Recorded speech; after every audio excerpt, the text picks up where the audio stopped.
Welcome to another edition of Love Endures All Things, or Curtis Jones writing. I'm reading my sixth book. This is Love Endures All Things, uh, and it's subtitled The Deep South. This is third book in the trilogy of Love Endures All Things, and this one tells about the last 15 to 17 years Stephanie and I were married. We're married about 47 and a half years, so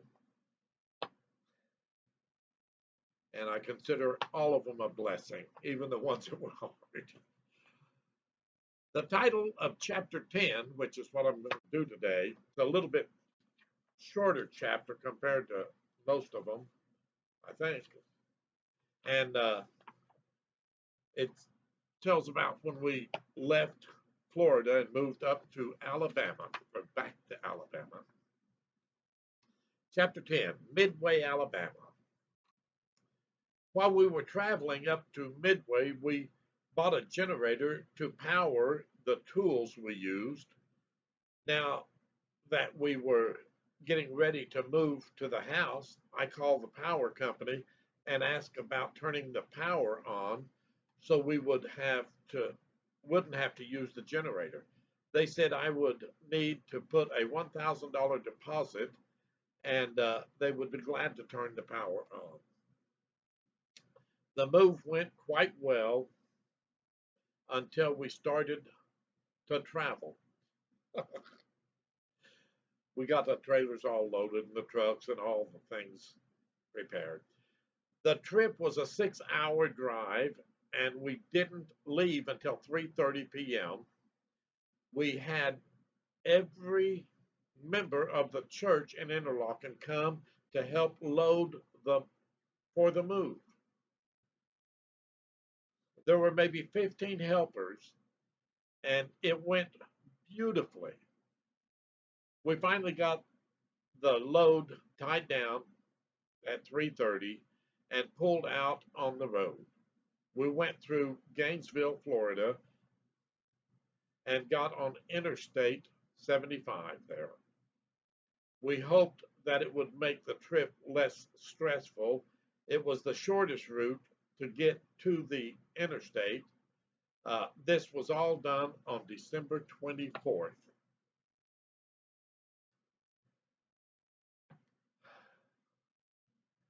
I missed just one thing. I didn't check the air pressure in the tires on the trailer. We had a 16-foot flatbed trailer. The trailer was loaded heavy, and the back tire on the driver's side blew out on the interstate at 65 miles an hour. The trailer started weaving as the tire blew out, and then the tire came apart and broke the tail light lens on that side of the trailer. I finally got stopped and pulled to the side of the road. The trailer was hooked to a 36-foot long U-Haul truck. I went to the trailer and Stephanie parked behind the truck. I got the floor jack out and of the pickup to jack up the trailer to take the tire off. I didn't have a spare. I took the block that I had brought with me to sit under the tongue of the trailer and placed it under the back of the trailer because I worried that someone might steal the floor jack if I left it there. We locked up the U-Haul truck and started out to find the used tire at 4:30 on Christmas Eve. We got to a tire shop at Lake City and we had to buy a new tire for $250 because they were getting ready to close. We bought it and they mounted it for free. That is the most I have ever paid for a trailer tire. We had to drive back to the next exit, past the U-Haul truck, and come back up behind the trailer. It was getting dark, and I wanted the lights from the pickup to shine where I needed to work. It went on smoothly, and we were on our way after that, about 2 hours. We were glad we were even able to find anything open on Christmas Eve. We pulled back onto the interstate and were up to speed in no time. The trip was uneventful, and we reached Highway 82 and we went west through Georgia. We stopped to have a late supper at about 9 p.m. We left Ch.10 and started toward Alabama with confidence. It went wonderfully well until we reached Albany, where I made a wrong turn. I went left instead of right. I realized my mistake almost immediately. Stephanie was following me as though I knew what I was doing.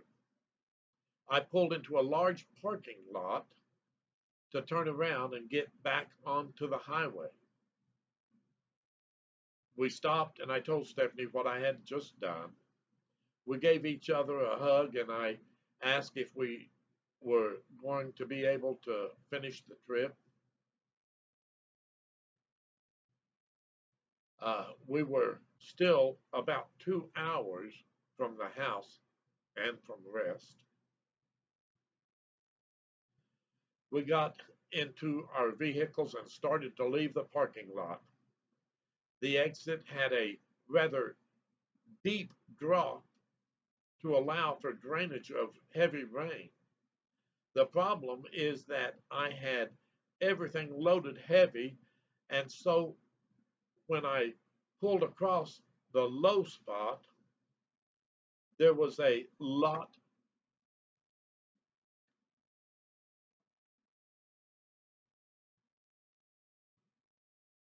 there was a low spot where the load met the road. It pushed the trailer off of the hitch on the U-Haul truck, didn't break anything, just pushed it off the hitch. And the jack on the front of the trailer was on the road.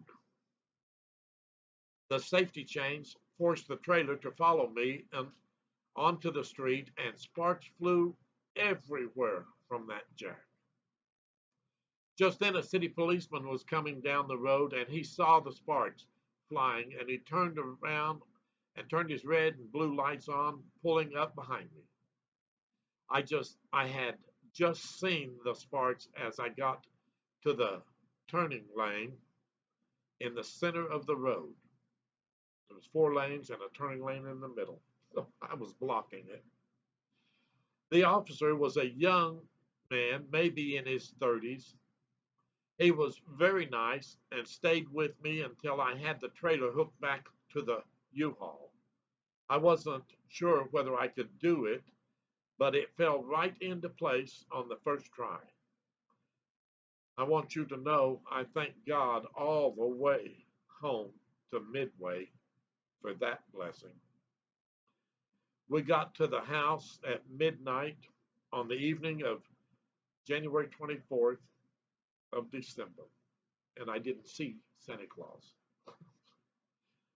We went into the house on December 25th, Christmas Day. All that was left to do was unload the U-Haul, and we could return them. We had another 2 days to get that done. We backed it onto the yard and pulled the onboard ramp out and lined it up to the porch on the front of the house, and it lined up perfectly. We didn't have to climb up or down stairs to load or unload the truck. The piano was in the truck, and the last thing we had unloaded. The piano is about 6 or 700 pounds. The ramp was a little downhill. I used the strap tools to slow the piano down so we could control the descent. We had the U-Haul unloaded by the end of Christmas Day, December 25th, 2012. I remember the truck, uh, I'm sorry, I returned the truck the next day and unloaded the other things at our ease, like off of the pickup and the trailer. I avoided using the generator we needed to get something done about the power. I tried to use the arrangement from Florida before we got here. The records show that I was from Florida and that was where we lived. Once the record is written, it is hard to change the record. When we got here, I went to the power company and I tried to make arrangements to turn the power on. I was told I needed a $100 deposit to have the power turned on. Stephanie and I used the generator for the first 3 days before we went down to turn the water on at the meter or through the meter. While we were doing that, Stephanie asked if there was another way to get the power for the house. She was told you can buy power by the dollar, pay $10, and you get the power turned on until you use up the whole $10. We paid $100 toward the power, and the electric was on when we got home. The water was turned on later that same day because we had to turn it on in our name at the same time. The house became much more comfortable with the utilities on. We had passed through Union Springs in 2001 and said we would never live in this place. I think it is somewhat funny how God hears us and sometimes makes us eat our own words. We found the town had a certain charm. The town is quite old and has an interesting history. We decided we would live here until we passed from this life. It had become too hard to keep moving at our age. We had gone to the Union Springs Church of Christ when we were remodeling the house, but weren't sure that it was where we wanted to go full time. It was the nearest assembly to the house. We had gone to the church in Eufaula when we lived there, but it had changed, and many of the people that attended with us had moved on or passed away. We prayed about where to attend and decided that the closest church was probably where God wanted us, and that's why we landed here. Stephanie was 59 and still needed to work for 4 or 5 years more, and I was already on Social Security. You have to look for work on the internet nowadays. She got right to it and became so she got right to it. And because she still had CDL, she got a job driving the company Tiger Transit, hauling University of Auburn or Auburn University students to and from. She liked the job, but the hours were a little odd. She went in sometimes at 9 a.m. and sometimes at 12 p.m. She didn't have to work nights, and that was good. She would tell me all about her days when she got home, and I guess I lived through her experiences sometimes. We had settled into a good routine. We started attending church in Union Springs. In a little while, I was asked to fill in preaching 1 or 2 times a month. That gave us a little boost in our income. It made Stephanie feel better. Stephanie had been the bookkeeper for our family for a long time now. She offered me the job when I fussed at her for us not being able to go out to dinner once a week while like we used to. She gave the checkbook to me and said, "You do it then." It only took me 1 month to get us 4 months behind in bills. I never questioned her again about the money. She really did a good job. Stephanie worked for Tiger Transit for about 2 years. Uh, to go to work there was 40 miles one way, so 80 miles a day. We had usually been somewhere around most places we lived. The trouble with driving at dusk and at daybreak is that the deers run on the roads more in those times than any other. Poor Stephanie hit 2 deers and had to have the car repaired. It usually took about a week to get our car back. One day she came home with a big black crow attached to her grill. I had never seen such a thing before. Her vacation came, and we went to Panama City and scattered her mother's ashes in the Gulf of Mexico. Not exactly what her mother thought. She was thinking about the Atlantic, but it was to honor her wishes. The next vacation, we went to a family reunion in Evansville, Arkansas to see everyone. It was an enjoyable trip. I performed a wedding for my brother from Alaska on that trip. During this time off, Stephanie looked for a job here in Union Springs that she had seen an ad for. It was a job doing interviews with folks that were employed through the temporary agencies. And she interviewed, and the interview was to try to keep them working. So many temps would leave before the hire date came. It was an important position, and Stephanie liked the job. It was her favorite hours, 3 p.m. until 12 a.m. I don't know why she liked those hours. I always liked day shift. When she changed jobs, she told me that the people that worked in Auburn called where we lived here in Midway the third world. It seems kind of true to me. But anyway, I had never heard that before, but it seemed to be a good comparison for where we lived. It was 40 miles to any Walmart from our house.